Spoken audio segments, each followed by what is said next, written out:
ಪ್ರಿಯರೇ, ದಿನದ ಬದುಕಿಗೊಂದು ಕ್ರಿಸ್ತನ ಈ ದನಿ ನಮ್ಮೆಲ್ಲರಿಗೂ ಪ್ರೇರಣೆಯಾಗಲಿ. ಪೂಜಾ ವಿಧಿಯ ಸಾಧಾರಣ ಕಾಲದ 11ನೇ ವಾರ, ಜೂನ್ 17, 2026 ಬುಧವಾರ. ಸಂತ ಮತ್ತಾಯನು ಬರೆದ ಪವಿತ್ರ ಶುಭ ಸಂದೇಶದಿಂದ ವಾಚನ. ಅಧ್ಯಾಯ 6, 1-6, 16-18 ವಚನಗಳು. ಆ ಕಾಲದಲ್ಲಿ ಯೇಸು ತಮ್ಮ ಶಿಷ್ಯರಿಗೆ ಹೀಗೆಂದರು: ಜನರಿಗೆ ತೋರಿಸಿಕೊಳ್ಳುವುದಕ್ಕಾಗಿ ನಿಮ್ಮ ಧಾರ್ಮಿಕ ಕಾರ್ಯಗಳನ್ನು ಅವರ ಎದುರಿಗೆ ಪ್ರದರ್ಶಿಸದಂತೆ ಎಚ್ಚರಿಕೆಯಿಂದಿರಿ. ಹಾಗೆ ಮಾಡಿದರೆ ಸ್ವರ್ಗದಲ್ಲಿರುವ ನಿಮ್ಮ ತಂದೆಯಿಂದ ನಿಮಗೆ ಪ್ರತಿಫಲ ದೊರಕದು. ಅಂತೆಯೇ ನೀನು ದಾನಧರ್ಮ ಮಾಡುವಾಗ ತುತ್ತೂರಿಯನ್ನು ಊದಿಸಬೇಡ.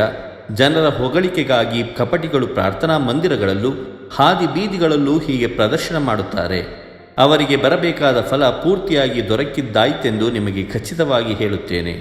ಆದರೆ ನೀನು ದಾನಧರ್ಮ ಮಾಡುವಾಗ ನಿನ್ನ ಬಲಗೈ ಕೊಡುವುದು ನಿನ್ನ ಎಡಗೈಗೂ ತಿಳಿಯದ ಹಾಗೆ ಗೋಪ್ಯವಾಗಿರಲಿ. ಅಂತರಂಗದಲ್ಲಿ ನಡೆಯುವುದನ್ನು ನೋಡುವ ನಿನ್ನ ತಂದೆ ನಿನಗೆ ಪ್ರತಿಫಲವನ್ನು ಕೊಡುವರು. ಪ್ರಾರ್ಥನೆ ಮಾಡುವಾಗ ಕಪಟಿಗಳಂತೆ ಮಾಡಬೇಡಿ. ಜನರು ತಮ್ಮನ್ನು ನೋಡಲೆಂದು ಪ್ರಾರ್ಥನಾ ಮಂದಿರಗಳಲ್ಲೂ ಬೀದಿಯ ಚೌಕಗಳಲ್ಲೂ ನಿಂತು ಪ್ರಾರ್ಥನೆ ಮಾಡಲು ಇಚ್ಛಿಸುತ್ತಾರೆ. ಅವರಿಗೆ ಬರಬೇಕಾದ ಪೂರ್ತಿ ಫಲ ಆಗಲೇ ಬಂದಾಯಿತೆಂಬುದು ನಿಮಗೆ ಚೆನ್ನಾಗಿ ತಿಳಿದಿರಲಿ. ನೀನು ಪ್ರಾರ್ಥನೆ ಮಾಡುವಾಗ ನಿನ್ನ ಕೊಠಡಿಗೆ ಹೋಗು, ಬಾಗಿಲನ್ನು ಮುಚ್ಚು, ಅಂತರಂಗದಲ್ಲಿರುವ ನಿನ್ನ ತಂದೆಗೆ ಪ್ರಾರ್ಥನೆ ಮಾಡು. ಅಂತರಂಗದಲ್ಲಿ ನಡೆಯುವುದನ್ನು ನೋಡುವ ನಿನ್ನ ತಂದೆ ನಿನಗೆ ಪ್ರತಿಫಲವನ್ನು ಕೊಡುವರು. ಉಪವಾಸ ಮಾಡುವಾಗ ಕಪಟಿಗಳಂತೆ ಮುಖ ಸಪ್ಪೆ ಮಾಡಬೇಡಿ. ಜನರ ಕಣ್ಣಿಗೆ ತಾವು ಉಪವಾಸಿಗಳೆಂದು ತೋರ್ಪಡಿಸಿಕೊಳ್ಳುವುದಕ್ಕಾಗಿ ಅವರು ಮುಖವನ್ನು ಬಾಡಿಸಿಕೊಳ್ಳುತ್ತಾರೆ. ಅವರಿಗೆ ಬರಬೇಕಾದ ಫಲ ಪೂರ್ತಿಯಾಗಿ ದೊರಕಿಯಾಯಿತೆಂದು ನಿಮಗೆ ಖಚಿತವಾಗಿ ಹೇಳುತ್ತೇನೆ. ಆದರೆ ನೀನು ಉಪವಾಸ ಕೈಗೊಂಡಾಗ ಮುಖ ತೊಳೆದುಕೋ, ತಲೆ ಬಾಚಿಕೋ. ಆಗ ಉಪವಾಸ ಮಾಡುವವನಂತೆ ನೀನು ಜನರಿಗೆ ಕಾಣಿಸಿಕೊಳ್ಳುವುದಿಲ್ಲ. ಅಂತರಂಗದಲ್ಲಿ ಇರುವ ನಿನ್ನ ತಂದೆಗೆ ಮಾತ್ರ ಕಾಣಿಸಿಕೊಳ್ಳುವೆ. ಅಂತರಂಗದಲ್ಲಿ ನಡೆಯುವುದನ್ನು ನೋಡುವ ನಿನ್ನ ತಂದೆ ಅದಕ್ಕೆ ಪ್ರತಿಫಲ ಕೊಡುವರು. ಪ್ರಭುವಿನ ಶುಭ ಸಂದೇಶ. ಕ್ರಿಸ್ತರೇ ನಿಮಗೆ ಸ್ತುತಿ ಸಲ್ಲಲಿ. ಚಿಂತನೆ. ಪ್ರಾರ್ಥನೆ ದೇವರನ್ನು ಆಕರ್ಷಿಸುವ ಸಂಗೀತ.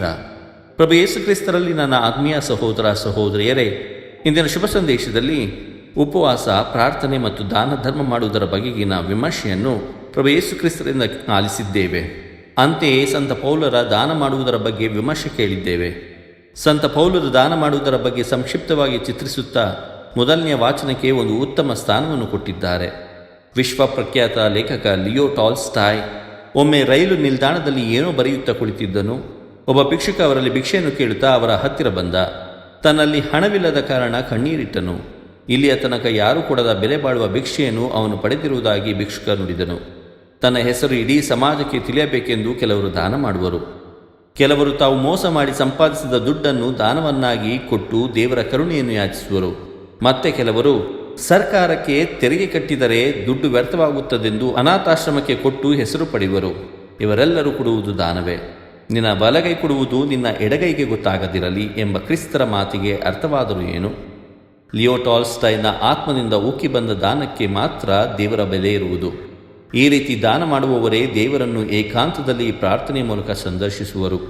ನೀನು ಪ್ರಾರ್ಥಿಸುವಾಗ ಯಾರಿಗೂ ತಿಳಿಯದಿರಲಿ ಎನ್ನುತ್ತಿದ್ದಾರೆ ಪ್ರಭು ಕ್ರಿಸ್ತರು.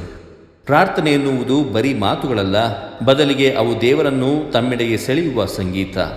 ಉಪವಾಸ ಮಾಡುವುದು ದೇವರಿಗೆ ಮತ್ತು ಉಪವಾಸ ಮಾಡುವ ವ್ಯಕ್ತಿಗೆ ಮಾತ್ರ ತಿಳಿದಿರಬೇಕು. ಒಳ್ಳೆಯ ಕೆಲಸವನ್ನು ಮಾಡಿ ದೇವರ ಸಾಮ್ರಾಜ್ಯದ ಫಲಗಳನ್ನು ಪಡೆಯುವುದೇ ನಮ್ಮ ಗುರಿಯಾಗಿರಬೇಕು.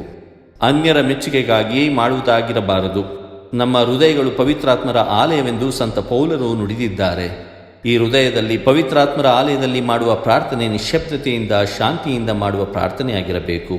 ಕೊರಳಲ್ಲಿ ಮಾಲೆಯ ಧರಿಸಿ ಜಪಸರ ಮಾಡಿ ಹೊರಗೆ ಒಂದು ರೀತಿಯ ಜೀವನ ಮತ್ತು ಆಂತರಿಕದಲ್ಲಿ ಮತ್ತೊಂದು ರೀತಿಯ ಜೀವನವನ್ನು ನಡೆಸದೆ ದೇವರನ್ನು ಮತ್ತು ಮಾನವನನ್ನು ಪ್ರೀತಿಸಿ ಒಳ್ಳೆಯ ರೀತಿಯ ಪ್ರಾರ್ಥನೆ, ದಾನ ಮತ್ತು ಉಪವಾಸವನ್ನು ಮಾಡುತ್ತಾ ಕಪಟತನ ತೊರೆದು ಅಪ್ಪಟ ಭಕ್ತಾದಿಗಳಾಗೋಣ.